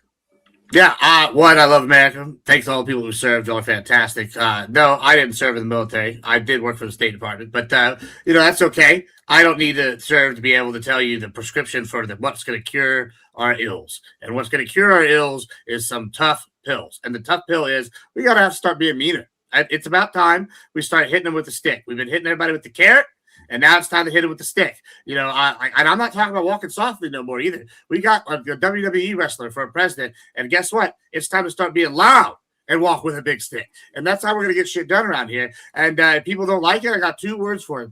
Get fucked. Because that's what we're doing right now. We're taking the world, and we're taking it by storm. We've secured all these straits. I love the future projections of what we got going on. I'm excited. If you like or hate what I have to say, it's Admiral Gibbs and all these channels. We just started TikTok. We got the YouTube going. We're on Twitch. We're doing a subathon on Twitch. I will not be ending. I guess I'll be ending on this panel. But if anybody wants to keep talking, we can organize that after this. But I'm going to be going for probably the next 24, well, not 24 hours, next, let's do math, 18 and a half hours. So we're going to be looking for content. We're going to be doing wild stuff. Stay in, stay tuned, and I'll be here. If anybody wants to hang out, let me know. Thank you. Thank you, Mr. Gibbs. Thank you very much, Mr. Gibbs. And we definitely will see you later on the later panel. And that will be a more relaxed panel. Maybe. So yeah, maybe. Maybe. Not making promises. Mr. Balderson, I'm not sure what you got going on over there, Miss Cleo, but I don't think your psychic friends are that. Her crystal ball fell on the floor. Mr. Balderson, if you will, sir, your final thoughts and where can everybody find you? And we will see you obviously later on our panel over on YouTube and X and Rumble and everything like that. Mr. Benjamin Balderson, thank you again for coming and filling in for somebody that we did have scheduled. We much appreciate it. No problem, brother. And you know I love you, Gibbs. You bombastic fuck.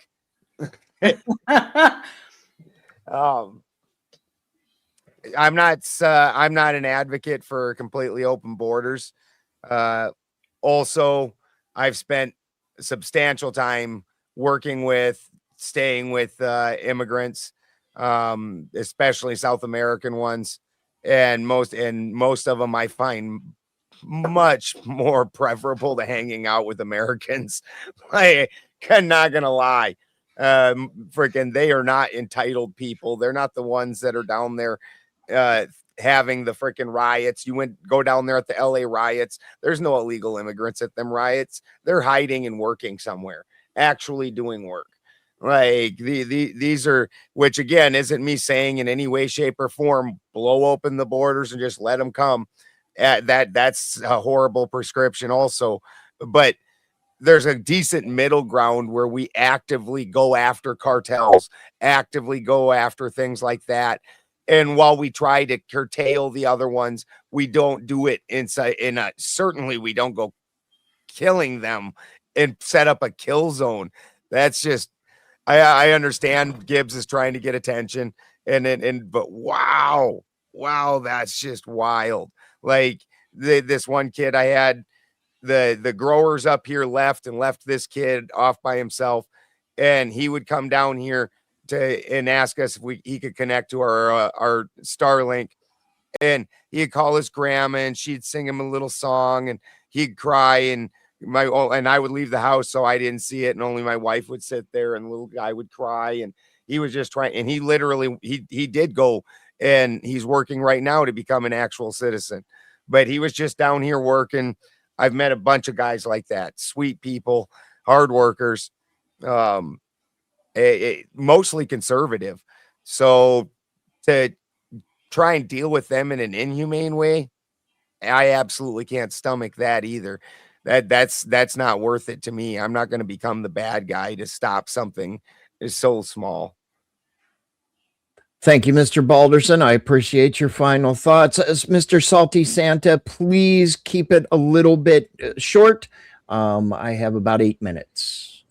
Okay, no problem. I mean, thank you, Admiral Gibbs, for once again displaying your, frankly, your knowledge on a wide variety of topics. I appreciate most of all your chaff and redirect, because somebody asks you a question, you bring up 17 others, and you have all these sad stories and everything. But I look forward to talking about this again. I just think it's overkill.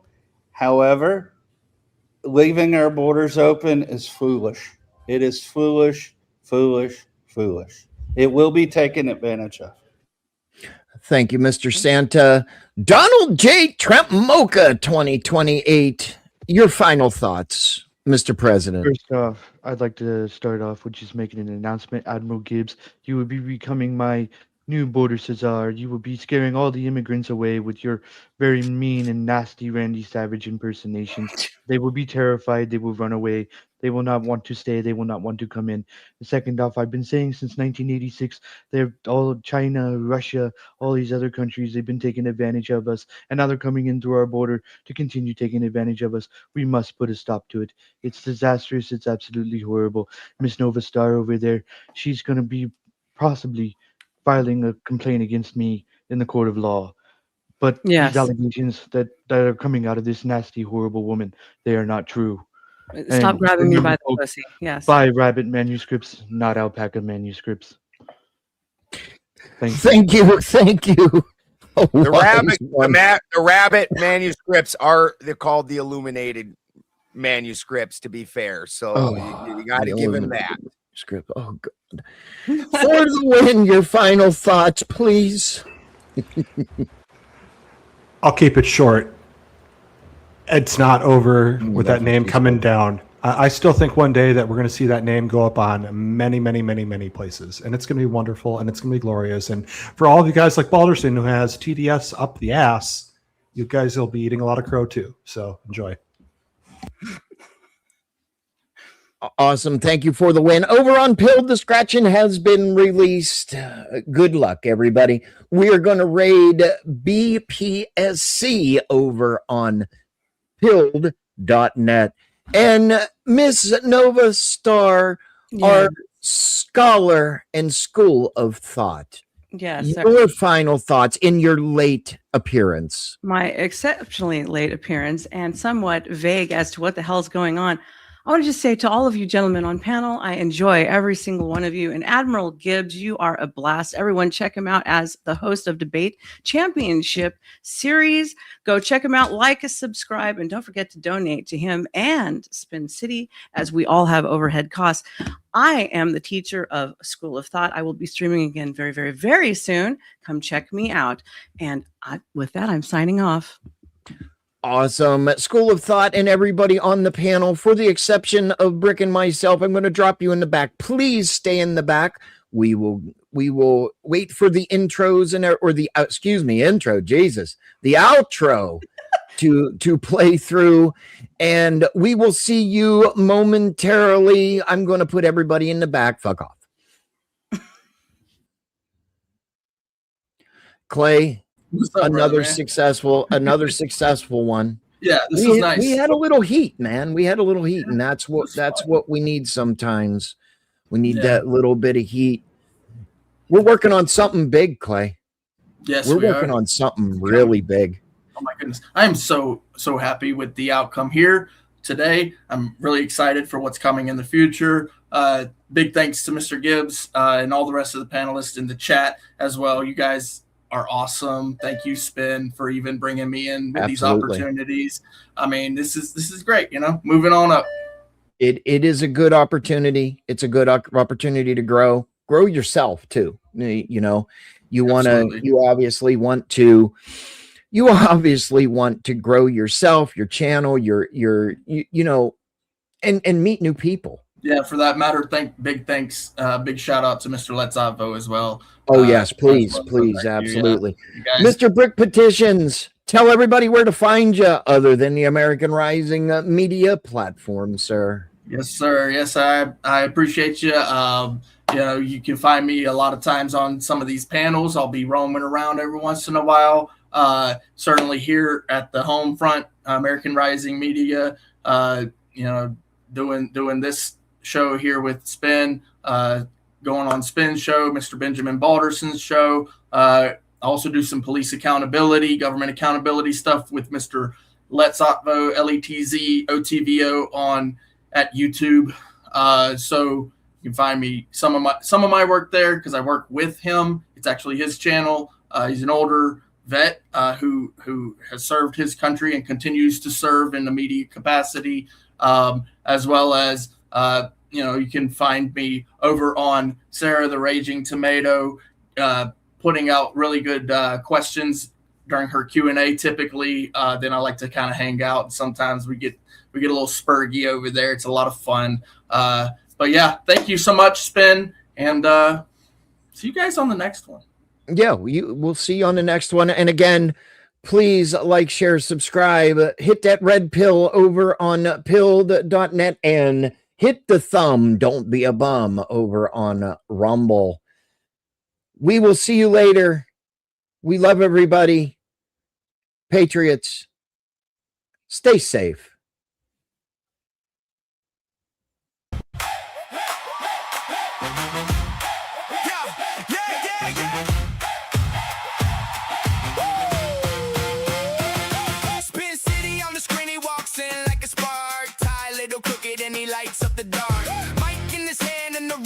Shake every seat, got a fighter, every point got a stake. Heat points, heat grins, then the volume goes high. One more hot take and somebody might fly. Hands up, here we go again. Talk real loud, let the chaos begin. Side to side and the truth gets loud. Spin City calls it out.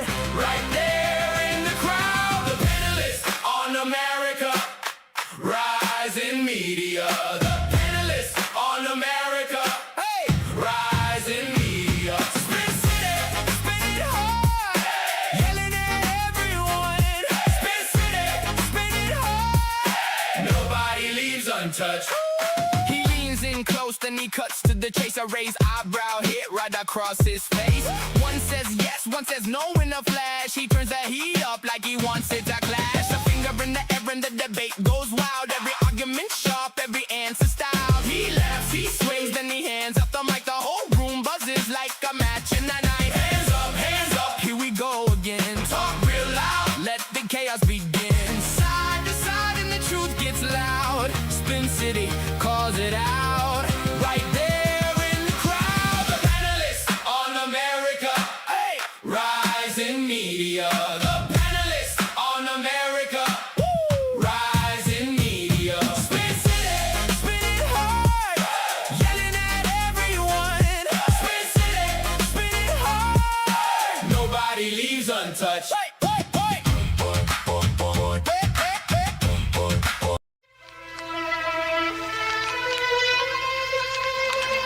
America Rising Media.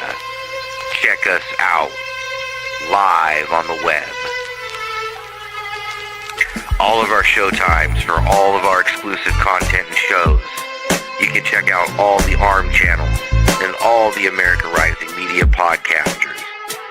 America Rising Media. And that's not all. You can find all of our exclusive content on all of our platforms linked up as well at the click of a button. You can check out our scheduling, see when our shows are, find out what's going on, get in touch with all of our social media. Changes will be announced on our website or of course on our Telegram, t.me, America Rising. Also support us, independent media, independent patriot media. This is our merch store. Get armed. Peacefully, of course.